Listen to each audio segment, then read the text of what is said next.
Hey guys, what's going on? DuffKing56 here, back with another part of our Battlefield 3 commentary. I'm going to be commentating this thing until the game runs out, actually. I am playing the same game on Metro, as you can see. Picking up where we left off, I don't actually remember. I think I was running at someone or whatever. It was a real big cliffhanger, but I have some other things about Battlefield 3 I'd like to talk about, and that is how the game plays post-patch, and just other things about Battlefield dynamics that I enjoy as a Battlefield player. I'm not primarily a Battlefield player. I would say I'm more of a Battlefield player now than I'm a Call of Duty player. Thankfully, I quit that thing for a little bit. I needed the break. I really did. It was kind of rough, but that's besides the point. How does the game play post-patch? Honestly, I think the patch was a patch for the better, so to speak. It was really well done. I mean, I really can't comment on the full patch because, I mean, they patch basically every single gun. So anyone really that's trying to make these patch videos really cannot comment on the patch itself in its entirety because they patch every single gun, unless you've gone through a life with every single gun, every single attachment possibility, which I don't think they would. I mean, you think about it like that. I mean, they patched all the vehicles, they patched the maps, they patched the spawns, they patched other things of that nature, it's like general gameplay mechanics. But I think the game plays a lot better, I would say, especially without those stupid MAVs flying around, knocking into things, and just kind of ruining your day. I mean, every time an MAV goes up now, I either destroy it or I just leave it alone because I really don't give a shit about them anymore. Especially because I think I'm pretty good. Even when I'm spotted, I think I'm pretty well off. But I won't go out of my way to kill them like I used to. If there's an MAV flying around pre-patch, I would go out of my way to try to destroy it. But no, I don't. And that's cool.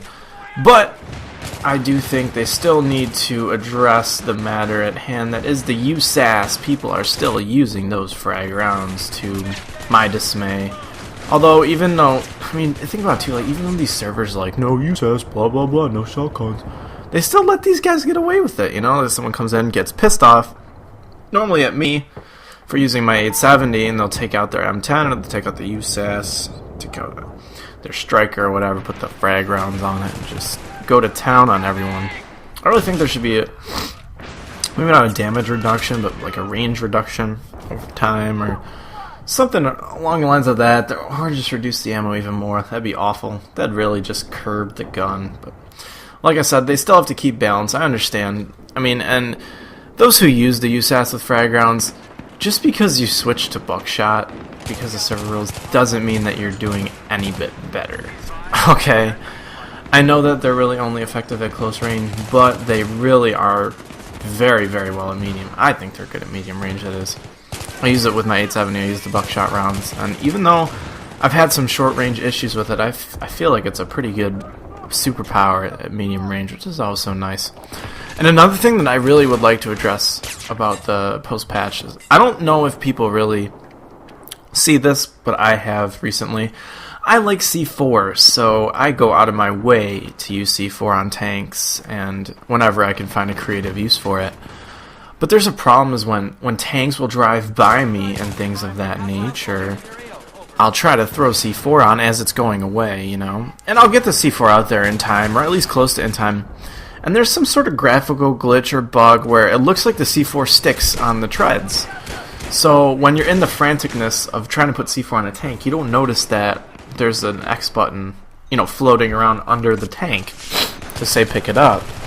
So, I mean, you're throwing the C4 on the tank. Like, here's what I'll do. I'll normally get one on the tank, and I'll try to throw a second one in desperation, and the graphical bug will look like it sticks to the tread. So as it drives away, I pull the trigger, and all of a sudden I get one hit mark on the tank, and I kill myself. I'm like, well, that's not possible.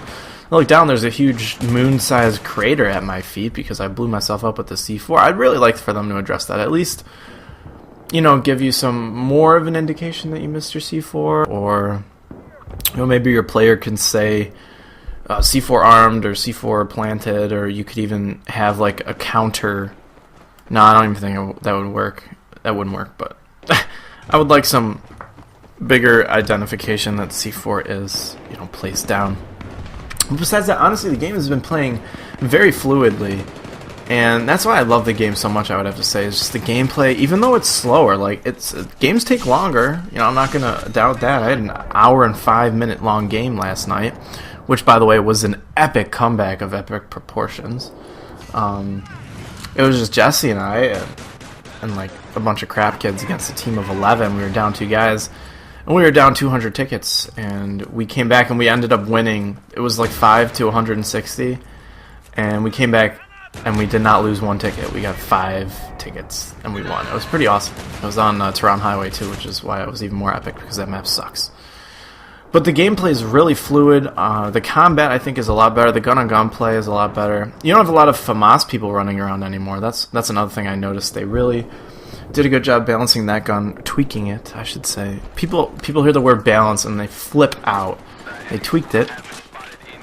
And they tweaked a bunch of other different guns too. It's not. I don't see a lot of A91s running around too with NG, which is kind of interesting. And as far as shotguns go, I do see at least a fair amount less of USAS players. So that's always a good thing. Maybe it's just the servers I'm playing in. But like I said, I discussed that last commentary. But like I said, you know, things have been fairly exciting in Battlefield 3, and that's why I've kind of gone back to it, and I want to do some live commentary on it. So, you know, let me know. Honestly, I'm playing a lot of Conquest lately, so that's why I want to do like this live com, because we really get into the game. I mean, like, that comeback game, we were like flipping out over the microphone. It was really awesome. And that's another thing that I don't think Call of Duty or any other shooter games really offers, is kind of like that gameplay experience. Like, you get tunnel vision in Battlefield 3 like no other.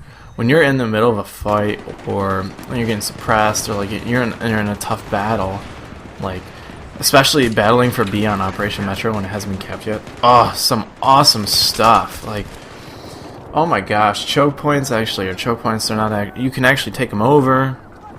There's not real spawn camp unless your team's really bad. But like I said, the combat, just the gunplay, that post-patch is just spot on. I really think that it is a very well-balanced game as it stands. They just really need to tweak like 1 or 2 things, and they're quite menial, as you can hear me, you know, complain about like these menial things. But either way, I really have been enjoying the game, and hop on and see if I can get you in my squad. I'd enjoy to play with some people, but, you know, it'll be Jesse and I, and been playing with Joe lately too. That was pretty cool.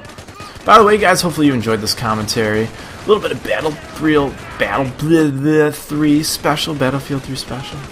Have yourselves a great night. I'll have another commentary for you guys soon, and or LPs. So it's been Duffing56, guys. Peace out. Bye.